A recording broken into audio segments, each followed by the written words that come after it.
நான் stop prime டைமில் அடுத்ததாக அதி முக்கியத்துவம் வாய்ந்த டாப் 25 செய்திகளின் அணிவகுப்பை பார்க்க இருக்கிறோம். அந்த வகையில் முதலாவதாக வங்கக்கடலில் உருவாகும் புயல், தமிழகத்தில் ஆய்வை தொடங்கும் மத்திய குழு உள்ளிட்ட செய்திகளை டாப் 5 தமிழ்நாடு பகுதியில் பார்க்கலாம். தென்கிழக்கு வங்கக்கடலில் உருவான காற்றழுத்த தாழ்வு பகுதி ஆழ்ந்த காற்றழுத்த தாழ்வு பகுதியாக வலுப்பெற்றுள்ள நிலையில் நாளை மறுநாள் புயலாக மாற வாய்ப்புள்ளதாக கணிக்கப்பட்டுள்ளது. வங்கக்கடலில் நிலவும் ஆழ்ந்த காற்றழுத்த தாழ்வு பகுதி மேற்கு வடமேற்கு திசை நோக்கி நகர்ந்து காற்றழுத்த தாழ்வு மண்டலமாக இன்று வலுப்பெறும் என இந்திய வானிலை ஆய்வு மையம் கூறியுள்ளது. நாளை இது மேலும் வலுவடைந்து ஆழ்ந்த காற்றழுத்த தாழ்வு மண்டலமாக மாறும் என்றும், நாளை மறுநாள் தென்மேற்கு மற்றும் அதனை ஒட்டிய மத்திய மேற்கு வங்கக்கடல் பகுதிகளில் புயலாக உருவாகக்கூடும் என்றும் வானிலை ஆய்வு மையம் கணித்துள்ளது. புயலாக உருவாகும் பட்சத்தில் இதற்கு தாய்லாந்து பரிந்துரைத்த மொந்தா என்ற பெயர் சூட்டப்படும். இதனிடையே கடலூர், விழுப்புரம், செங்கல்பட்டு மாவட்டங்களில் ஓரிரு இடங்களிலும் புதுச்சேரியிலும் இன்று கனமழை பெய்யும் என வானிலை ஆய்வு மையம் கணித்துள்ளது. சென்னை, காஞ்சிபுரம், செங்கல்பட்டு, திருவள்ளூர், விழுப்புரம், ராணிப்பேட்டை மாவட்டங்களில் நாளை கனமழை பெய்யும் என்றும், சென்னை, திருவள்ளூர், ராணிப்பேட்டையில் நாளை மறுநாள் மிக கனமழைக்கு வாய்ப்பிருப்பதாகவும் தெரிவிக்கப்பட்டுள்ளது. அன்றைய தினத்தில் செங்கல்பட்டு, காஞ்சிபுரம், வேலூர் மாவட்டங்களில் கனமழை பெய்யும் என்றும் கூறப்படுகிறது. மழையால் பாதிக்கப்பட்ட பயிர் குறித்து கணக்கெடுப்பு நடத்தி நிவாரணம் வழங்கப்படும் என உழவர் நலத்துறை அமைச்சர் MRK பன்னீர்செல்வம் தெரிவித்துள்ளார். டெல்டா மாவட்டங்களில் கடந்த சில நாட்களாக பெய்து வரும் மழையால் அறுவடை செய்த நெல் மணிகளுடன் அறுவடைக்கு தயாராக இருந்த நெற்பயிர்களும் பாதிக்கப்பட்டதால் விவசாயிகள் கவலையடைந்துள்ளனர். இந்நிலையில் நாகை மாவட்டத்தில் கருவேலங்கடை, சின்னத்தும்பூர், திருவாய்மூர் உள்ளிட்ட பகுதிகளில் மழையால் சேதமடைந்த பயிர்களை அமைச்சர் MRK பன்னீர்செல்வம் ஆய்வு மேற்கொண்டார். விவசாயிகளிடமும் வேளாண் துறை அதிகாரிகளிடமும் பாதிப்பின் தன்மையை கேட்டறிந்தார்.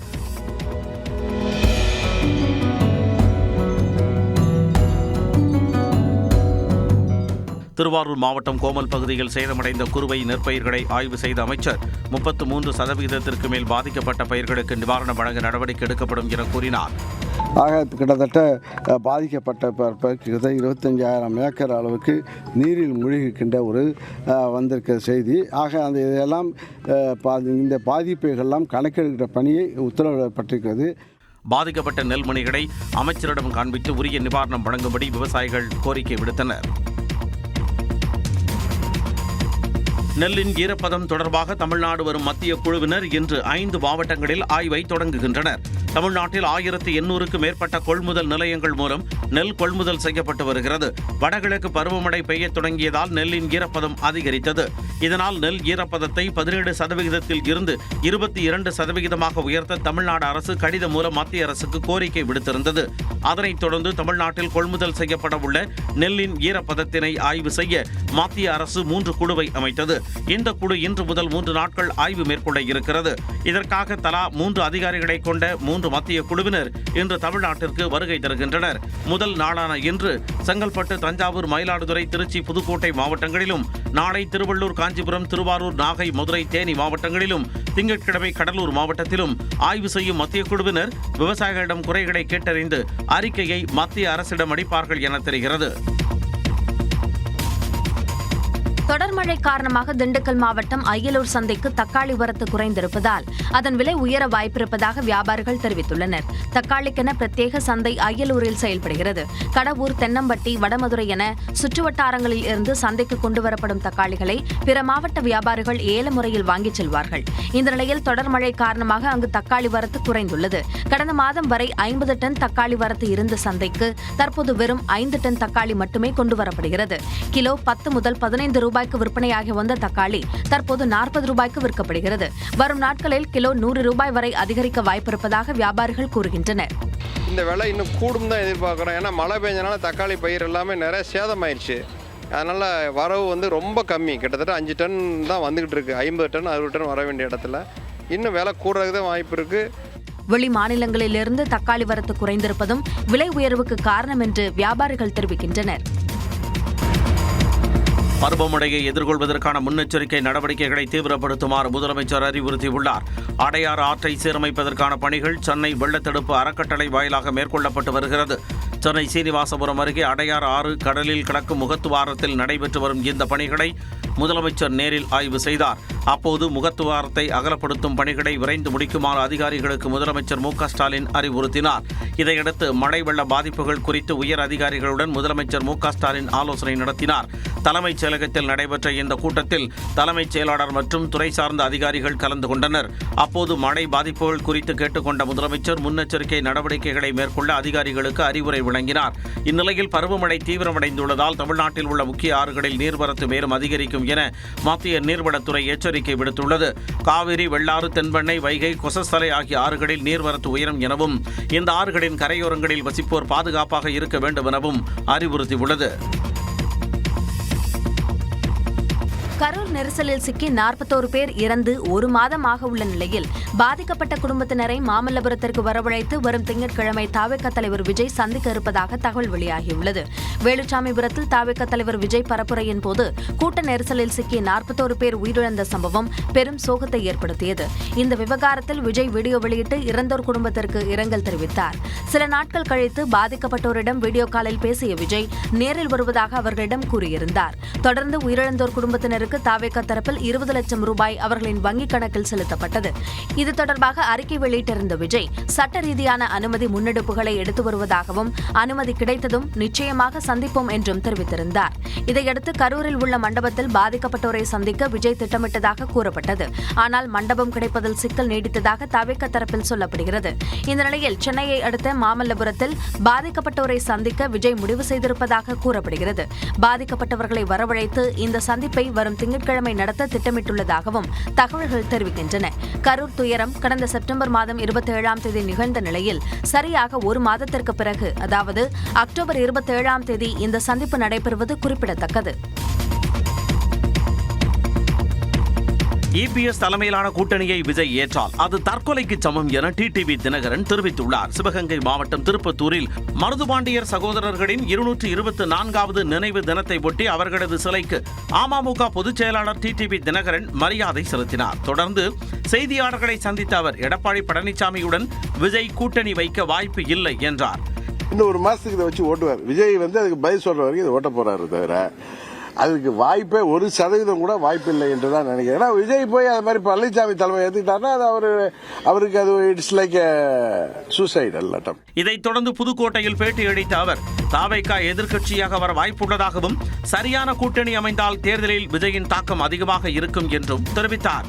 எனக்கு தெரிந்தவரை ஆளும் திமுக கூட்டணிக்கும் தாவேகா தலைமையில் அமைகிற கூட்டணிக்கும் தான் போட்டி இருக்கும் அப்படின்னு என்னுடைய கணிப்பு. 2026ஆம் ஆண்டு தேர்தலில் யாருடன் கூட்டணி என்பதை டிசம்பரில் அறிவிப்பதாக டிடிவி தினகரன் தெரிவித்தார். தங்களுக்கு தான் மாம்பழ சின்னம் என்று கூறும் கும்பல் சில நாட்களுக்கு பிறகு முகத்தை தொங்க போட்டு செல்வார்கள் என்று பாமக நிறுவனர் ராமதாஸ் நடித்து காட்டி கிண்டல் செய்த காட்சிதான் இது. 2 நாள் பயணமாக சேலம் மற்றும் தருமபுரி மாவட்டங்களில் நடைபெறும் மாவட்ட பொதுக்குழு கூட்டத்தில் பங்கேற்க தனது மகள் ஸ்ரீகாந்திமதியுடன் தைலாபுரத்திலிருந்து ராமதாஸ் புறப்பட்டு சென்றார். அவரது உடல்நிலையை கருத்தில் கொண்டு முன்னெச்சரிக்கையாக அவர் பயணிக்கும் காருடன் ஆம்புலன்ஸும் உடன் சென்றது. அப்போது செய்தியாளர்களிடம் பேசிய ராமதாஸ் அன்புமணி தரப்பை விமர்சித்தார். ஆமாம், அப்படியும் எடுத்துக்கொள்ளலாம். பாமகவுக்கு மாம்பழம் சின்னம் ஒதுக்கிறாங்க, அது எங்களுக்கு தான் சொல்லிட்டு ஒரு தரப்பு சொல்றாங்க ஐயா. ஒரு தரப்பு ஒரு கும்பல் சொல்லிங்க, கொஞ்சம் நாளைக்கு சொல்லிங்க. அப்புறம்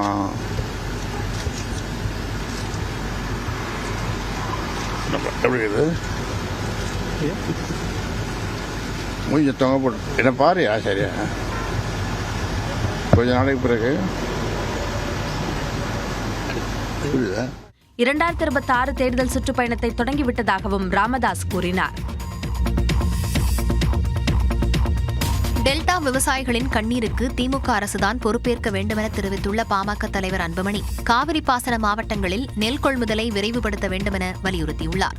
இது தொடர்பாக அவர் வெளியிட்டிருக்கும் அறிக்கையில் நாள் ஒன்றுக்கு 1000 மூட்டைகள் கொள்முதல் செய்திருந்தால் 50 நாட்களில் குறைந்தது 18 லட்சம் டன் நெல்லை கொள்முதல் செய்திருக்கலாம் என்றும், ஆனால் இதுவரை வெறும் 5.5 லட்சம் டன் நெல் மட்டுமே கொள்முதல் செய்யப்பட்டிருப்பதாக தெரிவித்துள்ளார். நெல்லை சேமித்து வைப்பதற்கான அடிப்படை கடமைகளை கூட திமுக அரசு செய்யவில்லை என குற்றம் சாட்டியுள்ள அன்புமணி செறிவூட்ட அதிகரிக்கப்பட்ட அரிசி கொள்முதலுக்கு மத்திய அரசு அனுமதி அளிக்காததுதான் அனைத்து சிக்கலுக்கும் காரணமாக பழி போட்டு தப்பித்துக் கொள்ள முடியாது என கூறியுள்ளார். விவசாயிகள் நலனில் சிறிதளவு அக்கறை இருந்தால் நெல் கொள்முதல் பணிகளை விரைவுபடுத்தவும் மழையால் பாதிக்கப்பட்ட நெற்பயிர்களுக்கு இழப்பீடு வழங்கவும் அவர் வலியுறுத்தியுள்ளார். பீகாரில் நிதிஷ்குமார் தலைமையில் மீண்டும் வெற்றி பெற்று ஆட்சி அமைப்போம் என்று பிரதமர் நரேந்திர மோடி தெரிவித்துள்ளார். பீகாரில் அடுத்த மாதம் சட்டப்பேரவைத் தேர்தல் நடைபெற உள்ளது. இந்நிலையில் பீகார் சென்ற பிரதமர் நரேந்திர மோடி சம்ஸ்திபூரில் உள்ள முன்னாள் முதலமைச்சர் பாரத ரத்னா கர்பூரி தாக்கூரின் சிலைக்கு மாலை அணிவித்து மரியாதை செலுத்தினார். அங்கிருந்து சட்டப்பேரவைத் தேர்தலுக்கான பிரச்சாரத்தை தொடங்கினார். பொதுமக்கள் மத்தியில் பேசிய பிரதமர் நரேந்திர மோடி காட்டாட்சியை வீழ்த்தி 2005ஆம் ஆண்டு நல்லாட்சி மலர்ந்ததாகவும் தேசிய ஜனநாயக கூட்டணி மீண்டும் ஆட்சி அமைக்கும் போது பீகார் புதிய உத்வேகத்தில் நகரும் என்றும் கூறினார். आपने हमेशा मोदी पर भरोसा किया है, नीतीश जी पर आशीर्वाद बरसाया है। एनडीए के लिए आपका यही प्यार, आपका अटल विश्वास अब विकास के नए दौर की तरफ ले जा रहा। தேர்தலுக்கு பிறகு முதலமைச்சரை முடிவு செய்வோம் என்று மத்திய அமைச்சர் அமித்ஷா தெரிவித்திருந்த நிலையில் பிரதமரின் இந்த பேச்சு கவனம் பெற்றுள்ளது.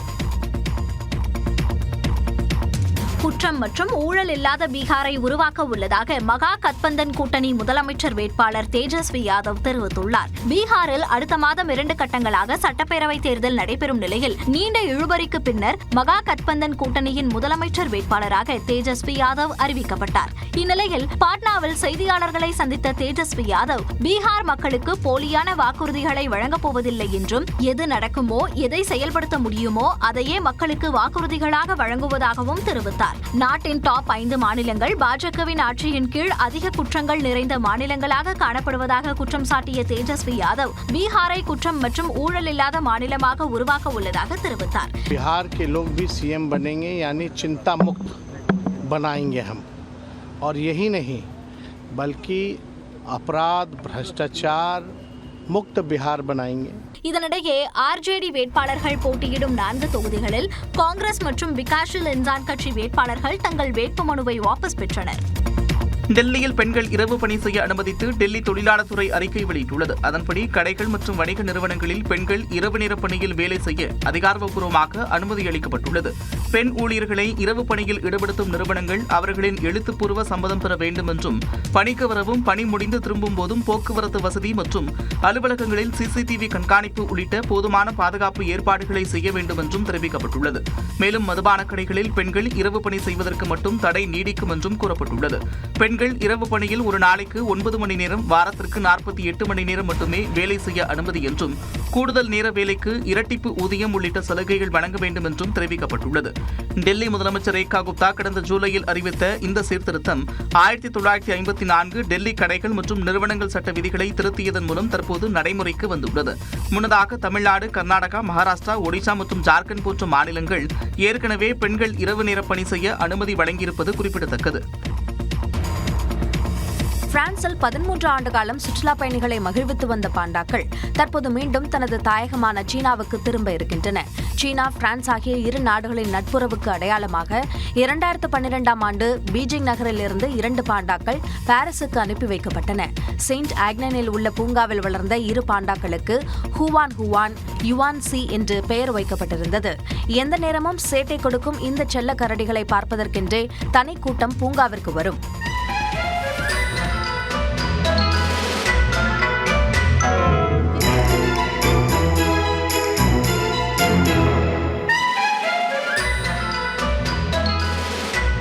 பாண்டாக்களின் ஒவ்வொரு வினோத செயல்களையும் பலரும் ரசித்து வர காலப்போக்கில் 2 பாண்டாக்களுக்கு இரட்டை குட்டிகள் பிறந்தன.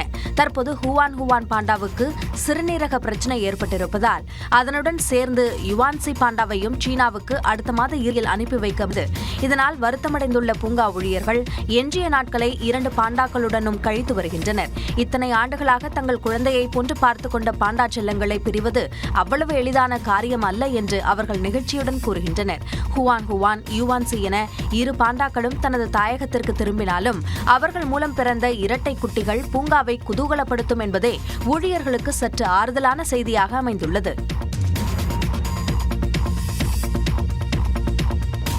ஆஸ்திரேலியாவுக்கு எதிரான இன்றைய கடைசி ஒருநாள் கிரிக்கெட் போட்டியிலாவது இந்தியா ஆறுதல் வெற்றி பெறுமா என ரசிகர்கள் எதிர்பார்த்துள்ளனர். சுப்மன் கில் தலைமையிலான இந்திய அணி ஆஸ்திரேலியாவில் சுற்றுப்பயணம் மேற்கொண்டு விளையாடி வருகிறது. இரு அணிகளும் 3 போட்டிகள் கொண்ட ஒருநாள் தொடரில் விளையாடி வருகின்றன. இதில் முதல் 2 போட்டிகளிலும் ஆஸ்திரேலிய அணி வெற்றி பெற்று தொடரை கைப்பற்றியது. இந்த நிலையில் 3வது மற்றும் கடைசி ஒருநாள் கிரிக்கெட் போட்டி இன்று காலை 9 மணிக்கு சிட்னியில் நடைபெறுகிறது. ஏற்கனவே தொடரை இழந்துவிட்ட இந்திய அணி இந்த போட்டியில் ஆறுதல் வெற்றி பெற வேண்டும் என ரசிகர்களின் எதிர்பார்ப்பாக உள்ளது. இது ஒருபுறம் இருக்க, மிச்சல் மார்ஷ் தலைமையிலான ஆஸ்திரேலிய அணி இன்றைய போட்டியிலும் வெற்றி பெற்று தொடரை முழுமையாக கைப்பற்றும் முனைப்பில் உள்ளது. இதுவரை இந்த மைதானத்தில் 19 ஒருநாள் போட்டிகளில் விளையாடிய இந்திய அணி 2 போட்டிகளில் மட்டுமே வெற்றி பெற்றுள்ளது. 2022ஆம் ஆண்டு தென்னாப்பிரிக்காவில் ஒயிட் வாஷ் ஆனது போன்று இந்த தொடரிலும் அதுபோன்று நிகழாமல் இருக்க இந்தியா பார்த்துக் கொள்ள வேண்டும் என்பதே ரசிகர்களின் ஆவலாக இருக்கிறது. இந்தியாவில் நடைபெறும் ஜூனியர் உலகக்கோப்பை ஹாக்கி போட்டியிலிருந்து விலகுவதாக பாகிஸ்தான் அறிவித்துள்ளது. ஜூனியர் உலகக்கோப்பை ஹாக்கி தொடர் நவம்பர் மற்றும் டிசம்பர் மாதங்களில் சென்னை மற்றும் மதுரையில் நடைபெறுகிறது. இந்த தொடரில் பங்கேற்கப் போவதில்லை என சர்வதேச ஹாக்கி சம்மேளனத்திடம் பாகிஸ்தான் ஹாக்கி சம்மேளனம் தெரிவித்துள்ளது. இதனையடுத்து பாகிஸ்தானுக்கு பதிலாக விளையாடும் அணி குறித்து விரைவில் அறிவிக்கப்படும் என்று சர்வதேச ஹாக்கி சம்மேளனம் தெரிவித்துள்ளது. ஜூனியர் உலக ஹாக்கி தொடரில் இந்தியா, சிலி, சுவிட்சர்லாந்து அணிகளுடன் பாகிஸ்தான் பி பிரிவில் இடம்பெற்றிருந்தது. முன்னதாக ஆடவர் ஆசிய கோப்பை தொடரிலிருந்து விலகுவதாக பாகிஸ்தான் அறிவித்தது. அதன் பிறகு பாகிஸ்தானுக்கு பதிலாக வங்கதேச அணி ஆசிய கோப்பை ஹாக்கி தொடரில் இடம்பெற்றது. தற்போது ஜூனியர் உலகக்கோப்பை ஹாக்கி தொடரிலிருந்து விலகுவதாக பாகிஸ்தான் அறிவித்துள்ளது. ஆபரேஷன் சிந்தூர் தாக்குதலை அடுத்து பாகிஸ்தான் விளையாட்டு அணிகள் இந்தியாவில் நடைபெறும் எந்த போட்டியிலும் பங்கேற்கவில்லை. நடைபெற்று வரும் மகளிர் உலகக்கோப்பை தொடரிலும் பாகிஸ்தான் விளையாடும் ஆட்டங்கள் இலங்கையில் நடைபெற்று வருவது குறிப்பிடத்தக்கது.